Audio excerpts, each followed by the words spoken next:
explaining to my future self how I got fat in the past. So if we take a look at macronutrients, or I take a look at macronutrients, then over the past I observed the following effect. We have 3 different macronutrients. So now the makeup of a daily nutrition consists out of these 3 macronutrients, at least in terms of energy. There also might be the different micronutrients, but that's not what I'm talking about. Now, at a given day, my body seems to require a certain amount of protein. This could vary. If I have a cardiovascular day with not that much basically rebuild of muscle, then this could be lower. If I have a resistance training day, this could be higher. Yesterday, for example, I ate, I think, 600 grams of protein.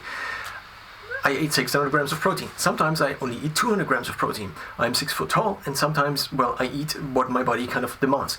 So, the protein amount is fixed, at least if we assume that the body's need is met. Now the question is, how is the rest of the energy made up? And the rest of the energy can be made up either of carbs or of fat. Now there are essential fats which the body also needs, so this is also a need. What I currently do is I supplement with omega-3s, and also I get fat with basically every single unit of food I eat, because there is some fat in everything. There are also some carbs in many things, so it is very hard to go to a carb absolute amount of maybe 25 grams or something like this. So they come with food anyway, especially if one doesn't not eat only protein powder. So now the energy is basically split in between. The protein amount is just the protein amount the body needs. I assume also that I just randomly don't eat 4 times the protein my body actually needs. But what I often do is I eat 4 times the protein, not 4 times the protein, but 4 times the carbs or 4 times the fat my body actually wants. As of this day, for example, I ate, I think, 3,000 additional calories in just cereals. Why? Because they were here, and I tried to avoid them, and nonetheless I ate them. These are additional calories. It's energy mostly. So I think of protein mostly as a micronutrient to a certain extent, even though it also potentially would deliver energy. I think the case in which I overeat so much on protein that it gets all basically spilled into then fat, or my body would use it to make carbs, is, well, it still is there, and maybe I overeat on protein, but also protein is quite expensive, so there's also other incentives as well. Now, if one takes a look at the overall picture of one's daily nutrition, in MyFitnessPal, for example, there is this diagram, which I don't know if it is called a circle diagram, then basically one portion is fixed. And this portion, again, might vary from day to day, but it is fixed. It's the protein. It's a protein, and we call it P for protein. And then we have the rest of the energy. Now, the energy is also something that the body needs. So the question is also, sometimes the body might need more carbs, and sometimes the body might need more fat. But if we assume that now the part of the fat, that is the essential fats, are basically usually covered, which also could not be the case, but I just assume that this is the case for simplification, then there is basically the rest of the energy, which now could be fat, and also could be carbs.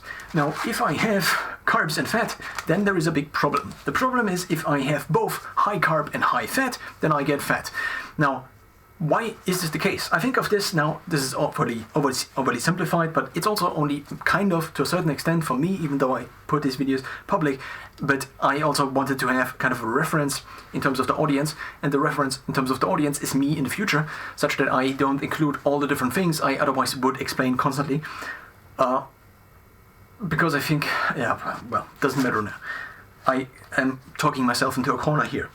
Now, if I have, for example, cereal, and then I have cereal with fat, or I have lentils, but then I pour butter into the lentils, then I get fat. And I noticed this again and again, and this is actually now observatory data, one could say, observational data, that I basically can have either fat additional, or I can have either carbs additional. I did for many years, actually, was like this. I try to avoid unnecessary fat, or fat, I try to avoid all fat I can avoid. And this worked quite fine. And I was quite lean for many years. And then I tried to do the fat thing. Now, the fat thing is actually a kind of, with big power comes big responsibility thing. Why? Because fat, compared to carbs, has a higher energy density. So if one now has, the energy density in terms of carbs is 4 kilocalories per gram. The energy density of fat is 9 kilocalories per gram. In terms of the own body fat, then it is only 7 kilocalories per gram. So there is a conversion that is kind of happening. So if you burn basically, so the fat in your own body has less of an energy density.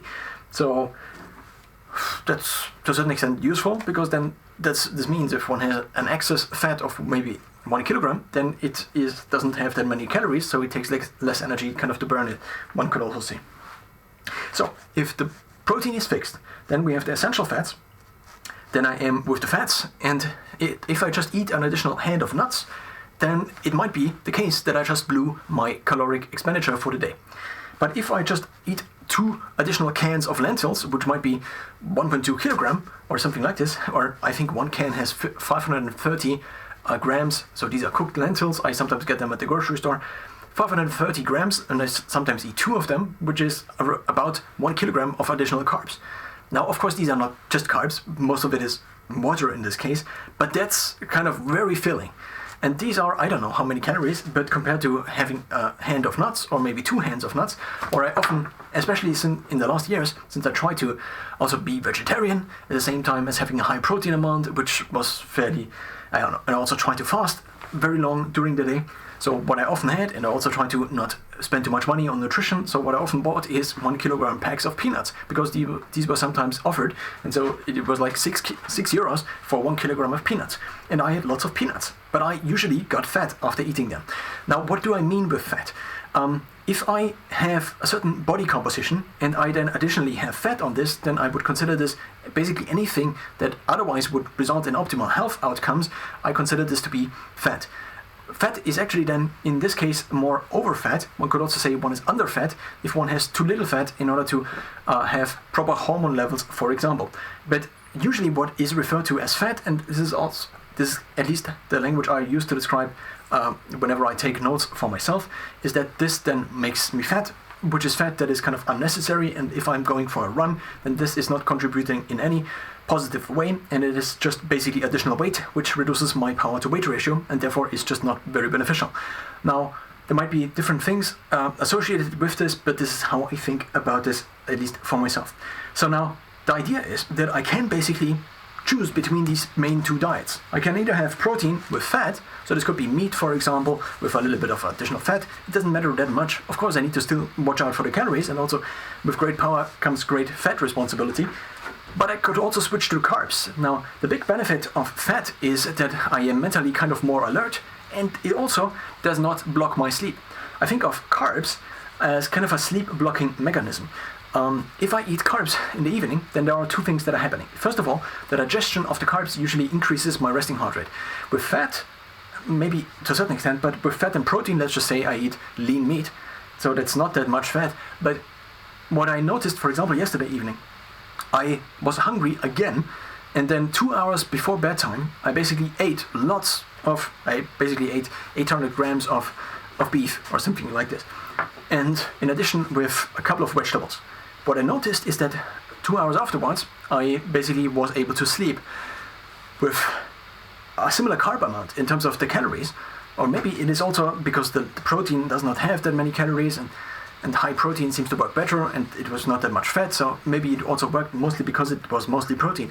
But if I had eaten some carbs, then I would have had an increase in temperature subjectively, but I also can see this in the skin temperature tracked on my Garmin Fenix 7S Pro. It is not tracked as a metric, but it is visible on the device, and you can also access with third-party watch faces. And there is also a core temperature estimate, which is available in the activity tracking portion of the device. So my temperature seems to go up. I then often have warm hands, kind of if I overate on carbs, for example, and this in combination with digestion still going on, in combination with a higher fiber amount usually found in carbs compared to, well, just fat, is then kind of blocking my ability to fall into sleep. Now, if I am in a diet which is protein and fat, then also often during the day, because I'm kind of in a keto-ish state, or in a low-carb state at least, or in a state that is kind of similar to fasting, what I often notice, if I just nap, then if my level of alertness is here, and this is basically being awake, then I'm able to just dip and then return again. Just like a nosedive, and then I'm up again. If I eat carbs during the day, then the carbs seem to block my ability to fall into this kind of sleep. So it seems to block a certain mental patterns of thinking, or maybe certain brain waves or something like this. And this also is usually kind of reducing my sleep quality, I would say, if I have carbs in the evening, unless otherwise I could not sleep, and then the carbs reduce the cortisol or the stress, but I am not that it seems to be the case that carbs block cortisol, that's what I heard, but I'm not entirely sure if this is correct. So this is in total how I would describe kind of the overall makeup of the nutrition. Now, there are also lots of other things. If the macronutrient, if I, for example, lack in electrolytes, I might get headaches. If I have caffeine or something like this, then I might enter into a phase, or if I have lots of carbs, then, so if I have caffeine, then I might enter a phase of kind of dehydration, which then often ends for me in headaches that are almost unbearable. Now, in terms of, this also might be due to other things, this also might be due to electrolytes. If for an additional downside of having the carbs is that they usually draw a hydration need afterwards, especially if the carbs are dry. Let's say the cereal I ate today. I need often to consume ridiculous amounts of water after having the carbs, especially if the carbs are dry and don't carry any water with them, just to accommodate for the carbs, and also the carbs are then stored with water in the cells as glycogen. Now, with the fat, it's less, so in terms of the hydration portion, if I'm more on a low carb or keto-ish diet, then it seems to be the case that hydration is much more constant, similarly to how you wake up in the morning and you could drink something, or you just also could not drink something. Now, this also might have some benefits for sweat and for sweat loss and for basically the ability to also cool the body down during workouts. If I have just more carbs in me and the carbs carry additional water, the same might maybe be true to a certain extent also with creatine intake or supplementation. And there are many other aspects as well to this. For example, if the carbs are not lentils, but actually just sugar, then of course there are also other effects as well, such as, okay, this seems to alter my bearable threshold. Not really my bearable threshold, but the threshold upon which I can dictate things to myself, kind of. So it seems to be the case that over time, if I consume things with sugar, then I'm just more and more impulsive, and I don't really resist the impulses. Whereas if I'm more on a protein and fat diet, then I'm just more rational.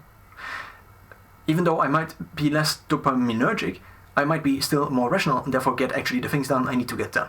Now, there might be lots of other things as well, but these are kind of the main things, and this is how I would describe to myself how I get fat, even though there are so many other things connected to this as well, such as just activity. But, well,